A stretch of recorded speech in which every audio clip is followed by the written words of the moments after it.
আসসালামু আলাইকুম। নাইম টিচিং পয়েন্টের পক্ষ থেকে তোমাদের স্বাগতম জানাচ্ছি। আমি মোহাম্মদ নাইমউদ্দিন।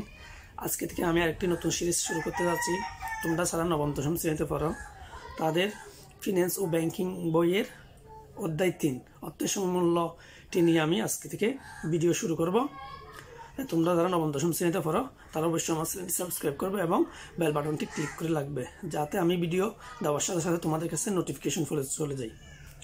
আর কথা না বলে আজকে শুরু করি। তোমরা জানো তোমাদের ফিন্যান্স ও ব্যাংকিংয়ের দুটি অংশ, একটি ফিন্যান্স অংশ আর একটি ব্যাংকিং অংশ। ফিন্যান্স অংশ থেকে অঙ্ক আসে যা তোমাদের করতে হয়, ব্যাংকিংটা হচ্ছে তোমাদের রাইটিং লিখতে হয়। আজকে আমি ফিন্যান্স বইয়ের 3য় অধ্যায়, যার নাম হচ্ছে অর্থের সমমূল্য, এই অধ্যায়টি নিয়ে বেসিক নিয়ে আলোচনা করব। পরবর্তীতে আমি এই অধ্যায়ের অঙ্কগুলো তোমাদের সমাধান করে দেখাবো, কীভাবে সৃজনশীল আসে পরীক্ষা এবং কীভাবে তোমাদের উত্তর করতে হবে তা আমি বলবো। ফিন্যান্স ও ব্যাংকিং 3য় অধ্যায়ের নাম হচ্ছে অর্থের সমমূল্য।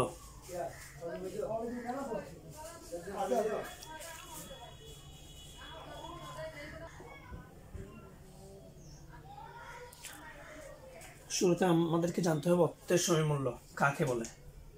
অর্থের সমমূল্য, অর্থের সমমূল্যটি হচ্ছে সময়ের সাথে সাথে অর্থের যে পরিবর্তন হয় তাকে অর্থের সমমূল্য বলো। যেমন বিষয়টা হচ্ছে আপনার কাছে 100 টাকা আছে বর্তমানে, দেখেন এই 100 টাকা দিয়ে আমি একটি পণ্য ক্রয় করলাম, একটি পণ্য কিনলাম। আমি 1 মাস পর হোক 2 মাস পর হোক এই সেম পণ্যটি যখন কিনতাম গেলাম, আমার তখন পণ্যটির দাম হলো 110 টাকা। এটাই কেবল অর্থের সমমূল্য। সময়ের সাথে সাথে আগে 100 টাকা ছিল পণ্যটির দাম, এখন হয়ে গেল 110 টাকা। যেহেতু পণ্যটির দাম বেড়েছে, এর অর্থ হচ্ছে অর্থের পরিবর্তন হয়েছে, এটা কেবল অর্থের সমমূল্য। তাই তোমরা কীভাবে লিখবে সেটা পরীক্ষায় আসলে, পরীক্ষা অবশ্যই এটা 1 নম্বরের জন্য আসে সৃজনশীল। সময়ের সাথে সাথে অর্থের যে পরিবর্তন হয় তাকে অর্থের সমমূল্য বলো। আশা করি তোমরা বুঝেছো। এবার এই অধ্যায়ের গুরুত্ব, মানে এই অধ্যায় থেকে পরে আমরা কি বুঝতে পারবো, কি শিখবো, কি কাজে আসবে হচ্ছে এই অধ্যায়টি তোমরা করলে সুযোগ ব্যয় কি, সুযোগ ব্যয় জানবো, ঋণ গ্রহণ সিদ্ধান্ত কি, প্রকল্প মূল্যায়ন ধারণা। সুযোগ ব্যয় আসলে কি? সুযোগ ব্যয় হচ্ছে কি, আমার কাছে একটি সুযোগ, আমি একটি সুযোগ গ্রহণ করে আর একটি সুযোগ ত্যাগ করি, ওইটাকে সুযোগ ব্যয় বলো। যেমন আপনার একটা বন্ধু আপনার কাছে 100 টাকা ধার চেয়েছে, বলছে আমি 1 সপ্তাহ পর তোকে 110 টাকা দেবো। আর আরেকজন বন্ধু বলেছে সেম 100 টাকা ধার চেয়েছে, ও বলছে আমি তোকে 1 মাস পর 110 টাকা দেবো। দুজনে আপনাকে মুনাফাটা সমান দেবে, কিন্তু একজন 3 দিনের পর আগে দিবে, একজন পরে দিবে। এখন তুমি মনে করছো যে আগে দেবো আমি তাকে টাকা দিয়ে দিই, যে পরে দেবো ওকে দিব না। এর ক্ষেত্রে কি হচ্ছে, সুযোগ দুইটাই ছিল, কিন্তু একটা গ্রহণ করেছি আর একটি ত্যাগ করেছি। এটাই কে বলে সুযোগ ব্যয়, মানে ব্যয় করেছি। ব্যয় অর্থ সবাই তো বুঝো, টাকা পয়সা আমরা খরচ করি, মানে ব্যয় করি, চলে যাই। সুযোগ, দুইটা সুযোগের মধ্যে আমি একটি নিলাম আর একটি কি করলাম, বাদ দিয়ে দিলাম, এটাকে বলে সুযোগ ব্যয়। আচ্ছা, ঋণ গ্রহণ সিদ্ধান্ত। মনে করো তোমার 10,000 টাকা লাগবে, একটা ব্যাংক থেকে নিলে সুদ দিতে হবে 10%, আসবে 1,000 টাকা। এরকম আরেকটা ব্যাংক থেকে নিলে সেম 10,000 টাকা, আরেকটা ব্যাংক থেকে নিলে সুদ দিতে হবে 12%, ও আসবে 1200 টাকা। তখন অবশ্যই যেখানে সুদ কম দিতে হবে ওখান থেকে গ্রহণ করবে। এটা হচ্ছে কি ঋণ গ্রহণ সিদ্ধান্ত। ব্যবসা এই অধ্যায়ের ক্ষেত্রে খুবই গুরুত্বপূর্ণ ঋণ গ্রহণ সিদ্ধান্ত। যেখানে আমি সুদ কম দিব, মুনাফা কম দিতে হবে, সেখান থেকে আমি অবশ্যই ঋণটি গ্রহণ করবো। প্রকল্প মূল্যায়ন ধারণা, ঋণ গ্রহণ আর প্রকল্প মূল্যায়ন ধারণাটি সিমিলার। যেমন মনে করো প্রকল্প, আপনি যে কোনো 2টা প্রকল্প আপনার কাছে আসছে, 2টার মধ্যে যে প্রকল্প আমরা কম বিনিয়োগ করে লাভ বেশি হবে, তুমি সেই প্রকল্পটি গ্রহণ করবে। এটা প্রকল্প মূল্যায়ন ধারণা। এরপর আসি 3 নাম্বার,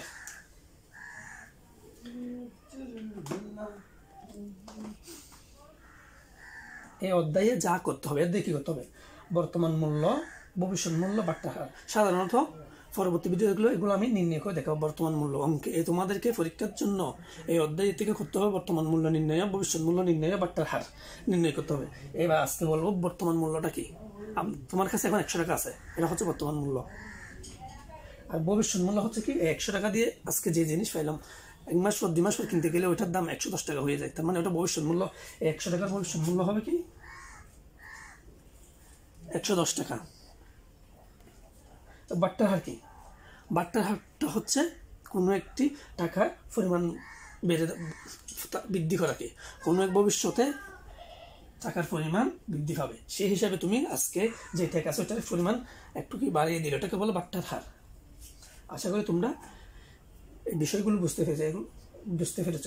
তোমরা অবশ্যই এই ভিডিওটি ভালো করে মনোযোগ দিয়ে দেখবে, এবং তাহলে তোমরা পরবর্তী ভিডিওতে আমি যে অঙ্কগুলো করাবো ওই অঙ্কগুলো তোমরা খুব সহজে সমাধান করতে পারবে। কেননা এইগুলো হচ্ছে তুমি যখন একটি বিল্ডিং করবে তখন অবশ্যই বিল্ডিংয়ের ফাউন্ডেশনটা কী করতে হয়, শক্ত মজবুত করতে হবে, কেননা বিল্ডিংটা ওই ফাউন্ডেশনের উপর দাঁড়িয়ে থাকবে। ঠিক তুমি এই অধ্যায়টা করার আগে এই পর্বটি অবশ্যই তোমাকে দেখতে হবে, কেননা এই অধ্যায়টা এগুলো না জানলে তুমি অঙ্কগুলো ভালো বুঝবে না, এবং পরীক্ষায় তোমাদের নোট ভিত্তিক এবং ছোট প্রশ্ন আছে, এখান থেকে উত্তর করা যায়।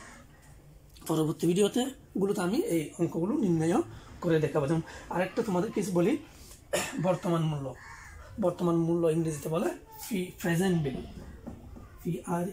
PRESENT, present, VALU value. আর যখন আমরা অঙ্ক লিখবো আমরা সংক্ষেপে লিখবো PB। আর এটা হচ্ছে ফিউচার ভ্যালু, ভবিষ্যৎ মূল্য ইংরেজি হচ্ছে কি FUTURE, ফিউচার ভ্যালু, এটাকে বলবো FB। এইগুলো দিয়ে আমাদের অঙ্ক করতে হবে। আমি পরবর্তী ভিডিওতে তোমাদের এই অঙ্কগুলো করে দেখাবো।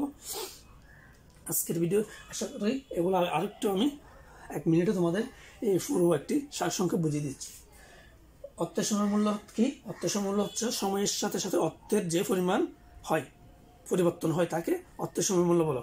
বিষয়টা কীরকম, আজকের 100 টাকা 2 মাস পর 3 মাস পর নির্দিষ্ট একটি সময় পর 100 টাকা রাখবে না, ওটা একটু মূল্য বাড়বে। এখানে আমি কেমনি বুঝবো, এটা বোঝার একটি উদ্দেশ্য, তুমি যখন একটি জিনিস আজকে কিনলে 100 টাকা মূল্য, যখন তুমি 2 মাস পরে জিনিসটা কিনতে যাবে ওই জিনিসটা কিন্তু 100 টাকায় পাবে না, ওই জিনিস 110 টাকা, 105 টাকা, 120 টাকা এভাবে হয়ে যাবে। তখন এটাকে বলে অর্থের পরিবর্তন, মানে সময়ের সাথে সাথে অর্থের পরিবর্তন। আর এই অধ্যায় সব আমরা শিখবো সুযোগ ব্যয়, ঋণ গ্রহণ, সিদ্ধান্ত পদ্ধতি, প্রকল্প মূল্যায়ন। সুযোগ ব্যয়টা কি? শুধু 2টি সুযোগ আছে তোমার মধ্যে বিনিয়োগের জন্য, তুমি একটি গ্রহণ করলে আরেকটি ত্যাগ করলে, ওটাকে বলে সুযোগ ব্যয়। ঋণ গ্রহণ সিদ্ধান্ত কি? ঋণ গ্রহণ করতে তোমার কাছে কোনো ব্যবসায়ের জন্য মূলধন প্রয়োজন, তখন তুমি 2টা উৎস থেকে ঋণ গ্রহণ করতে চাইবে, যে প্রকল্পে তোমার থেকে মুনাফা কম নেবে ওই প্রকল্পটি তুমি গ্রহণ করবে। এটা হচ্ছে এই অধ্যায়ের মাধ্যমে আমরা জানতে পারবো। প্রকল্প মূল্যায়ন ধারণা, তোমার বিনিয়োগের 2টি খাত আছে, তুমি যেটাতে তোমার কম সময়ে কম বিনিয়োগে লাভ বেশি হবে ওইটাতে তুমি বিনিয়োগ করবে, অন্যটি এটাকে বলে প্রকল্প মূল্যায়ন ধারণা। আর এই অধ্যায় থেকে আমাদের করতে হবে বর্তমান মূল্য, ভবিষ্যৎ মূল্য, বাট্টার হার নির্ণয় করতে হবে। আশা করি তোমরা এই পর্বটি বুঝতে পেরেছো। যদি তোমাদের কোনো প্রশ্ন থেকে অবশ্যই আমাকে কমেন্ট বক্সে কমেন্ট করে দাঁড়াবে। পরবর্তী ভিডিওতে আমি তোমাদের জন্য এই অধ্যায় থেকে অঙ্ক করে সমাধান করে দেখাবো। ততক্ষণ পর্যন্ত তুমি ভালো থাকবে, সুস্থ থাকবে। আল্লাহ হাফেজ।